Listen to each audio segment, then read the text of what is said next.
Students, बेटा last video में हम बात कर रहे थे, पिछले लेक्चर में हम बात कर रहे थे जो हमारा सरफेस टेंशन का सबसे पहला टॉपिक था इंटरमॉलिक्यूलर फोर्सेस। सरफेस टेंशन को समझने से पहले हमने उसको समझा था इंटरमॉलिक्यूलर फोर्सेस क्या होते हैं। उनको हमने क्लासिफाई किया था दो जगह, एक को बोला था कोहेसिव फोर्सेस और दूसरे को क्या बोला था बेटा एडहेसिव फोर्सेस। कोहेसिव फोर्स के बारे में बेटा हमने बताया था आपको कि कोहेसिव फोर्स उस टाइप के फोर्स होते हैं, उस टाइप के इंटरमॉलिक्यूलर फोर्स जो सेम टाइप के सब्सटेंस के मॉलिक्यूल्स के बीच में या एटम्स के बीच में लगते हैं। जब दो सेम टाइप के पार्टिकल्स एक दूसरे के पास में होते हैं तो उनके बीच में जो हमारा फोर्स लगता है उसको बोलते हैं हम क्या बेटा कोहेसिव फोर्स। और बेटा एडहेसिव फोर्स क्या थे? एडहेसिव फोर्स के लिए हमने बताया था जब दो डिफरेंट टाइप के सब्सटेंस के एटम्स या मॉलिक्यूल्स या पार्टिकल्स हमारे जब एक दूसरे के पास में आते हैं, डिफरेंट टाइप के सब्सटेंस के मॉलिक्यूल्स या एटम्स एक दूसरे के पास में आते हैं बेटा, तब हमारा जो फोर्स लगता है उनको हम क्या बोलते हैं बेटा एडहेसिव फोर्स। ठीक है, आज दोनों फोर्सों को फिर से हम समझेंगे, लेकिन with the help of example की हेल्प से दोनों फोर्सों को हम यहाँ पर समझेंगे। कहाँ पर हमारे डेली लाइफ में इन दोनों फोर्सेस का यूज होता है और हम इसमें कैसे हम उनको समझ सकते हैं, कौन सा हमारा कोहेसिव फोर्स कहाँ पर लग रहा है और एडहेसिव फोर्स कहाँ पर यूज होता है। ठीक है ना, let's start with the example of cohesive force. पहले स्टार्ट करते हैं बेटा कोहेसिव फोर्स के एग्जांपल्स। ठीक है, इसमें सबसे पहला एग्जांपल आपका जो आता है बेटा वो हमने लिखा है यहाँ पर, 2 drops of a liquid collides in one when brought in mutual contact because of cohesive force। जब आपके दो लिक्विड ड्रॉप सेम टाइप की, वाटर के ड्रॉप के पास, मरकरी ड्रॉप के पास, ऑयल ड्रॉप के पास, सेम लिक्विड टाइप के ड्रॉप जब आपके एक दूसरे के पास में आती हैं तो बेटा वो कोलिज हो जाती है। कोलिज मतलब एक साथ एकत्रित हो जाती है और एक बड़ी ड्रॉप बनाती है। ठीक है, वो ऐसा नहीं है कि अलग अलग ही रह जाएंगी या फिर एक दूसरे से कनेक्ट नहीं होंगी। दो वाटर ड्रॉप को जब पास में रखा जाता है तो बेटा वो कोलिज हो जाती है। दो मरकरी ड्रॉप को पास में रखा जाता है एकदम से कोलिज हो जाती है। ऑयल ड्रॉप को पास में रखते हैं वो कोलिज हो जाती है, तो उसके कारण वो बड़े ड्रॉप बनाती है।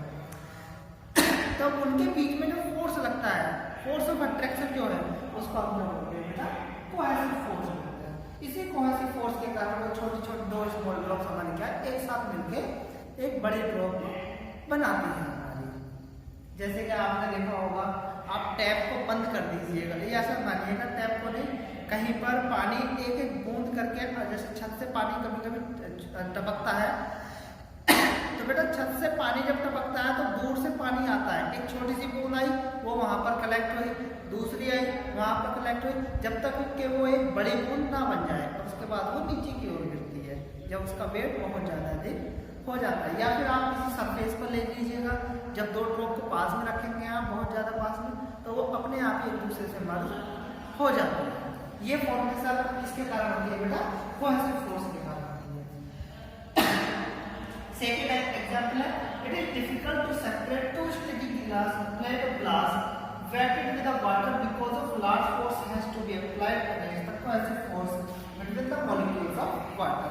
That means when we spread some drop of water on the glass surface and the second glass surface take the contact with that one, then they become so much sticky। मतलब बेटा जब हम एक glass surface के ऊपर दूसरी glass surface लगा देते हैं, वो हल्की सी बहुत हल्की सी कुछ एक आध ड्रॉपलेट्स के बराबर कुछ गीली हो, अगर उसके बीच में थोड़ा सा वाटर आप डाल देते हैं तो बेटा जब ऐसे भी हम सिंपल ग्लास सरफेस के ऊपर ग्लास सरफेस रख देते हैं तो बेटा वो स्टिकी हो जाती है, एक दूसरे से ऐसा लग जाता है जैसे चिपक गई हो। उनको छुटाने के लिए हमें क्या बेटा बहुत ज्यादा फोर्स रिक्वायर्ड होता है। ठीक है ना, तो वो दो ग्लास सरफेस आपस में एक दूसरे से किसके कारण स्टिक होगी बेटा कोहेसिव फोर्स के कारण। एक ग्लास के पार्टिकल ने दूसरे ग्लास के पार्टिकल के साथ cohesive force of attraction, intermolecular force of attraction लगाया, जिसका नाम हमारा क्या दिया गया बेटा कोहेसिव फोर्स दिया गया। इसके कारण वो दोनों चिपक जाती हैं और हमें उसको सेपरेट करने के लिए बहुत ज्यादा फोर्स की रिक्वायरमेंट होती है as compare to their weights. Third example हमने लिया है, it is very difficult to break a drop of mercury into droplets because of large cohesive force between the mercury and molecules। बेटा हम ऐसा करते हैं, दो फ्लूइड लेते हैं एक साथ, तो एक मरकरी लिया हुआ है और एक हमने लिया है क्या बेटा, वाटर। अगर आप वाटर की ड्रॉपलेट्स को ब्रेक करना चाहते हैं तो वाटर की ड्रॉप को आसानी के साथ ब्रेक कर सकते हैं उसको, ठीक है। बट मरकरी की ड्रॉप को हम उतनी आसानी से ब्रेक नहीं कर सकते हैं जितनी आसानी से हम वाटर या ऑयल की ड्रॉप को ब्रेक कर सकते हैं। क्यों?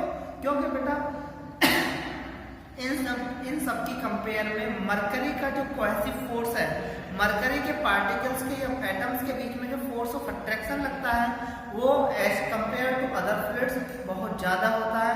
इसके कारण क्या है बेटा, मरकरी की ड्रॉपलेट्स बनाना बहुत मुश्किल होता है। वो अगर पास में मरकरी के ड्रॉपलेट्स आपने रखी, वो सारी की सारी एकदम से स्टिक हो जाएंगे एज कंपेयर टू वाटर या अदर ऑयल और अदर फ्लूइड, ठीक है ना।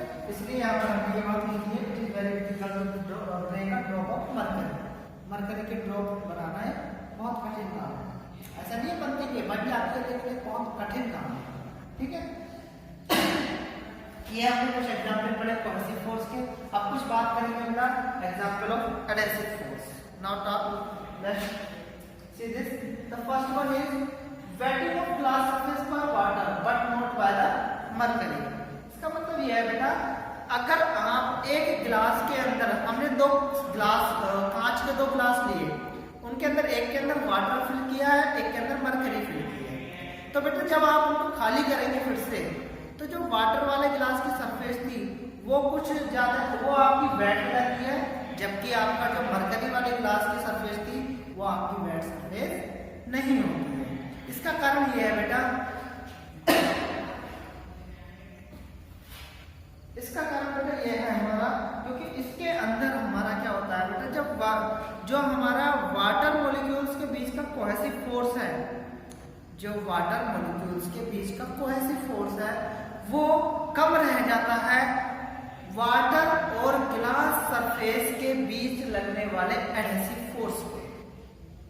मतलब क्या है बेटा, जब हमने ग्लास के अंदर वाटर पोर किया तो हमारे जो ग्लास के पास में जो मॉलिक्यूल्स, ग्लास सरफेस के पास में जो वाटर मॉलिक्यूल्स है, उन्होंने ग्लास पार्टिकल के साथ एडहेसिव फोर्स लगाया। वो एडहेसिव फोर्स वाटर मॉलिक्यूल्स के कोहेसिव फोर्स से क्या रहता है बेटा, कम रह जाता है। इसके कारण जो उसके कुछ पार्टिकल्स हमारे क्या, वाटर के कुछ पार्टिकल्स ग्लास सरफेस पर चिपके रह जाते हैं, कांटेक्ट में रह जाते हैं, और उसके कारण हमारी ग्लास सरफेस क्या चीज जाती है बेटा, वेट हो जाती है। But in the when we fill the mercury, when we pour the mercury in the glass, उसमें क्या होता है बेटा, जो मरकरी का कोहेसिव फोर्स है, मरकरी के पार्टिकल्स का जो कोहेसिव फोर्स है वो मरकरी का पार्टिकल और ग्लास के पार्टिकल के एडहेसिव फोर्स से बहुत कम होता है, और उसके कारण मरकरी का कोई भी पार्टिकल ग्लास सरफेस पर कांटेक्ट में नहीं रहता है, क्योंकि कोहेसिव फोर्स की वैल्यू वहां पर क्या हो जाती है, ज्यादा हो जाती है, ठीक है ना। तो ये हमारा एक कारण होता है कि ग्लास में अगर हम वाटर को पोर करते हैं और मरकरी को पोर करते हैं तो वाटर क्या है, ग्लास सरफेस को वेट कर देता है। Next example is adhesive force enables us to write on the blackboard with a chalk or a paper by pen। बेटा हम जो किसी सरफेस पर लिख पा रहे हैं, चाहे वो ब्लैक बोर्ड हो, व्हाइट बोर्ड हो, मार्कर की हेल्प से लिखो, चॉक की हेल्प से लिखो, या पेपर पर पेन की हेल्प से लिखो, वो सबका सब कारण क्या है बेटा, आपका एडहेसिव फोर्स है। क्यों? जब हमने बोर्ड पर चॉक से लिख रही है, मार्कर से हम इस पर लिख रहे हैं, तो मार्कर के द्वारा जो इंक आ रही है उसके पार्टिकल्स बोर्ड पार्टिकल्स के साथ एडहेसिव फोर्स लगाना शुरू कर देते हैं, और उसकी वैल्यू हमारे इनके कोहेसिव फोर्स से ज्यादा होती है। तो इसके कारण जो इंक है बेटा वो हमारे क्या, बोर्ड पर छप जाती है और हम उस पर आसानी से लिख पाते हैं, ठीक है ना। तो ये इसका कारण होता है, किसी भी सरफेस पर हम क्यों लिख पाते हैं, because of adhesive force. Next one is large force of adhesivity with the cement and bricks help us in the construction work. बेटा जो हम कोई भी कंस्ट्रक्शन करते हैं, बिल्डिंग बनाते हैं, घर बनाते हैं, उनमें क्या है बेटा, ब्रिक्स के बीच में हमारे क्या है बेटा, हर ब्रिक्स के बीच में हमें क्या करना पड़ता है, आपको सीमेंट का यूज करना पड़ता है। सीमेंट की हेल्प से क्या होता है बेटा, सीमेंट और ब्रिक्स के बीच में एडहेसिव फोर्स इतना ज्यादा हो जाता है कि उनके आपस के कोहेसिव फोर्स से ज्यादा हो जाता है और उनकी जो कंस्ट्रक्शन बन के आती है वो बहुत ज्यादा मजबूत आती है। अगर आप सिंपल ब्रिक के ऊपर ब्रिक्स रखे जाएंगे, आप सीमेंट का यूज नहीं करेंगे तो वो वॉल आसानी से गिराई जा सकती है। लेकिन जब आप उनके बीच में सीमेंट का यूज कर देते हैं तो उससे क्या होता है बेटा, वो उस वॉल की एडहेसिव फोर्स बहुत ज्यादा हो जाती है और वो क्या है बेटा, स्ट्रॉन्ग वॉल बन जाती है। ठीक है, नेक्स्ट है Fevicol and gum are used in gluing two surface together because of adhesive force. जो बेटा हम कुछ भी सरफेसेस को